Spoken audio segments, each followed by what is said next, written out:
Hello everyone, my name is Zheng. Today I'm going to present this paper. Oh, the post-based Tremor. Let me move this tag a bit. Yeah. So today I'm going to present this paper, post-based Tremor classification for Parkinson's disease diagnosed from video. The authors are from Brown University and Northumbria University. The Parkinson disease, which short as PD, is a progressive neurodegenerative disorder characterized by a variety of life-changing motor dysfunction symptoms. As the second most common neurological disorder, the diagnosis of the PD mainly relies on the clinical criteria based on the symptoms, medical history, and the chemical response. However, the clinical diagnostic accuracy of the PD right now is only about 73% to 84%. As you can see, this number is not very high because the diagnostic performance is very challenged by the subjective option or experience of the different medical experts. So the research goal for this paper is quite clear. They want to build an efficient and automatic PD diagnosis system supporting clinics with more robust diagnostic decision-making. There are several related works for this field. Recent deep learning-based methods achieve impressive performance in PD diagnosis by analyzing the neural imaging, brain fluid, speech signal, and hand tremor. Although neural imaging or brain fluid-based methods, they can perform very well, but they face the problem of the high cost and the intrusive. As for the non-intrusive method, current speech-based models are limited by their generalizability, as the language and pronunciation habits of the people in the different regions and countries vary significantly. So, in this paper, the author claim they believe that detecting PD by Parkinson's tremor, which short as the PT, is a more generalizable approach compared with the other methods such as the neural imaging, brain fluid, and the speech signal. So let's talk about the Parkinson's tremor detection classification. There are only a few papers related to this field. The conventional hand tremor-based method achieving promising performance by using a deep learning network on the wearable sensor data to detect PD. However, using this kind of wearable sensor is still time and resource consuming and require careful synchronization of the data capture from the different sensors. So the author, they propose a SPAP net, which only requires a non-intrusive video recording of the camera-facing human movements as the input, and to provide the low-cost PT classification. The contribution of this paper can be summarized as, first, for the first time, they propose a graph neural network for diagnosing PD by PT classification, as it effectively learned the spatial relationship between body joints from graph structural data. Also, they propose a novel attention module with a lightweight pyramid channel squeezing fusion architecture to capture the self, short, and long-range joints information specific to the PD and filter noise.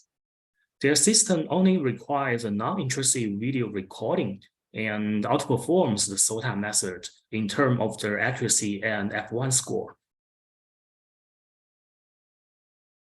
Here is the overview of their proposed framework. So there are two parts. The first part is they will use the 2D pose detector, such as open pose, to detect the human pose features from the RGB video. And then these extract human pose features will be used as the input for their classification network, and finally return the final classification. Yeah. Let me talk the first part, which is the pose reduction. This method extracts the 2D skeleton features from the video sequence by the OpenPose. OpenPose is a well-known 2D pose detector, which can detect the human joints from single image. I remember the original OpenPose, they can detect 18 human joints from single image. But here for this method, they only use 7 joints, which are the upper body part. The reason they gave is because PT usually tends to occur on the upper body, especially the hand and arms. Yeah.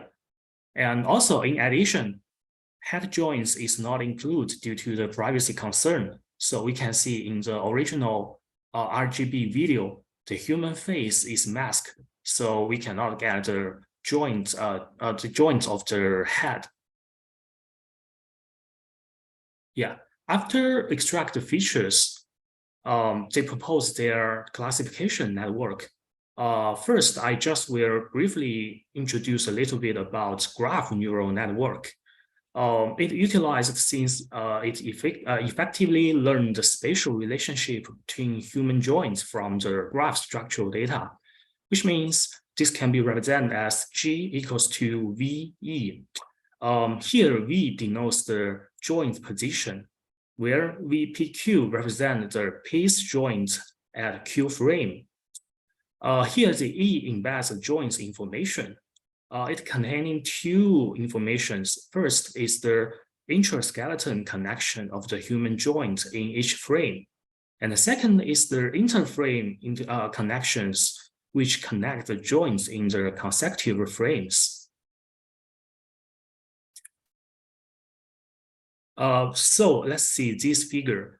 The banana GCN, actually here they say, here they use term is the GCN, but in the previous slides, they use the GNN. So I'd say these two are the same thing.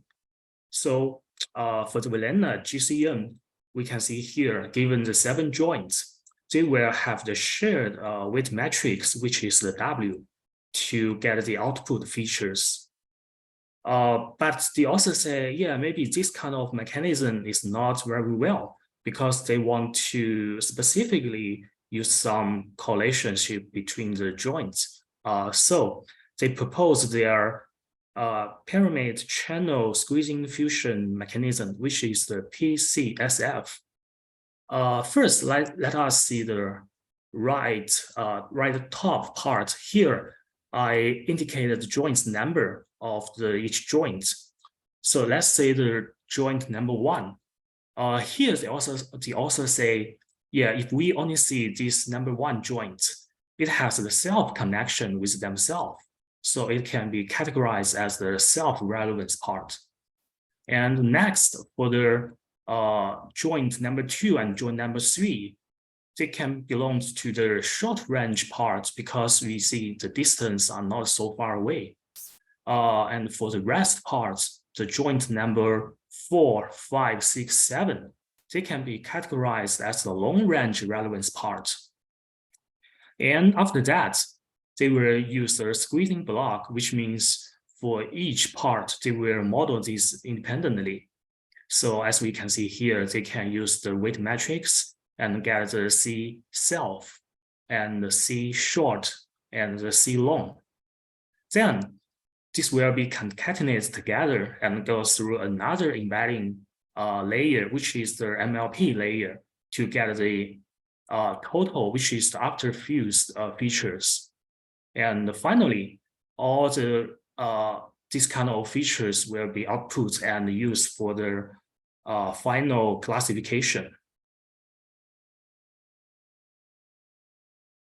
In their experiments, only one NVIDIA GeForce RTX 3080 is used, and the total training time on their dataset is about 10 hours. So I'd say it's quite fast to train on this the whole dataset because only in 10 hours. So and also this dataset is the technology in motion tremor dataset, which contain 916 video recording from 55 participants sitting on a chair and perform a set of 21 tasks. And the video range is from 18 seconds to 112 seconds. In this data set, they provide 5 tremor label, which is the PT, ET, FT, DT, and no tremor. The evaluation metrics used in their paper is accuracy, sensitivity, specificity, and F1 score. Yeah, let's see the result table. For this comparison on the binary classification task and also on the multi-class classification task. So let's see the binary classification task first, which means they only need to determine is PT or non-PT. And let's see this table first. I'd say there are several classic machine learning methods, so we can just ignore because the accuracy is not very high. And I'd say this one, STGCN. Actually, STGCN is a well-known architecture to model the spatial and temporal information. Also, they use the GCN block. And yeah, this one is previously the SOTA method based on the result. And for their proposed method, SPAPNet, we can see this method outperformed the previous method STGCN by a large margin for all the evaluation metrics. And similarly, for the multi-class classification task, which means they need to determine is PT or AT or DT or FT or non-tremor, is much harder than the binary classification. But still, we can observe the similar trends. This SPAPNet also outperformed the STGCN by a large margin, also for all the evaluation metrics. In this table, they also provide some ablation study, such as what if we without this kind of PCSF block, and we can see the performance drops, especially for the AC and for this SP. And also, they say, what if the result would be without the attention mechanism? Actually, this attention means they use the learnable adjacency metrics in the GCN part, not the fixed adjacency metrics. But overall, I'd say their experiment is not substantial because only a few ablation study here provides. But overall, I'd say their performance is much impressive compared with the previous method. The conclusion from this paper is, first, they propose a new method named SPAPNet to diagnose Parkinson's from the RGB video recording, and a novel lightweight parameter channel squeezing fusion block effectively learn the self, short, and long-range relevance information specific to the Parkinson's tremor and filter equivalence noise. And this system showed the potential to support the non-intrusive PD diagnosis from the human pulse video, since their system only requires the human pulse video as the input. Next, there are some comments from my side. So I'd say overall, this paper is not quite well written because a lot of detail they didn't explain very well. So I'd say a lot of information is missing. Here I'm going through the detail of my comments. The first thing is, as we can see here, this method heavily relies on the 2D pulse detector. And what they use is the open pulse, which is introduced in 2018. So I'd say, yeah, open pulse is a good 2D pulse detector, but it's quite old. And recently, there are many amazing 2D pulse detectors, such as AlphaNet or HRNet. They can perform much better than the open pulse. So my suggestion is maybe also can use the most recently SOTA 2D pulse detector. This may further improve the performance. And another thing is, in this paper, they only detect 2D pose from the video. But how about using the 3D pose? Because right now, there are some methods successfully achieve the estimating 3D pose from the video by utilizing the 2D to 3D lifting method. And if we got the 3D pose, I'd say it's much more informative than the 2D pose because the depth information can also provide some critical information for analyzing the Parkinson's tremor. Another part is, although this paper claim they filter the irrelevance noise, but what I assume this kind of the irrelevance noise is in terms of the pose. But actually, the author didn't talk too much about this part, and terms to be, they say this kind of noise is in terms of the label noise, so it's not what I assume is the pulse noise. So just makes me think another side, because as we know, only detect the 2D pulse from the video.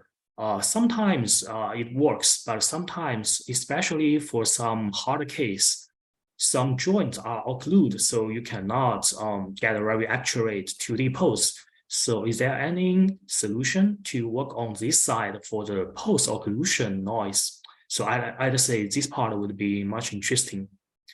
And also, as we can see here for the architecture in this paper, seems like it only focused on the spatial part, which is the GCN and joint correlation just based on one frame, but not the temporal correlations. And this comes to my next comments, because right now, as we know, transformer architecture is very popular. It can model the spatial and temporal correlations very well. So I'd suggest maybe the author can use more recent architecture, such as transformer, which is the post-former, which can model the spatial and temporal correlations based on the 2D post sequence. Yeah,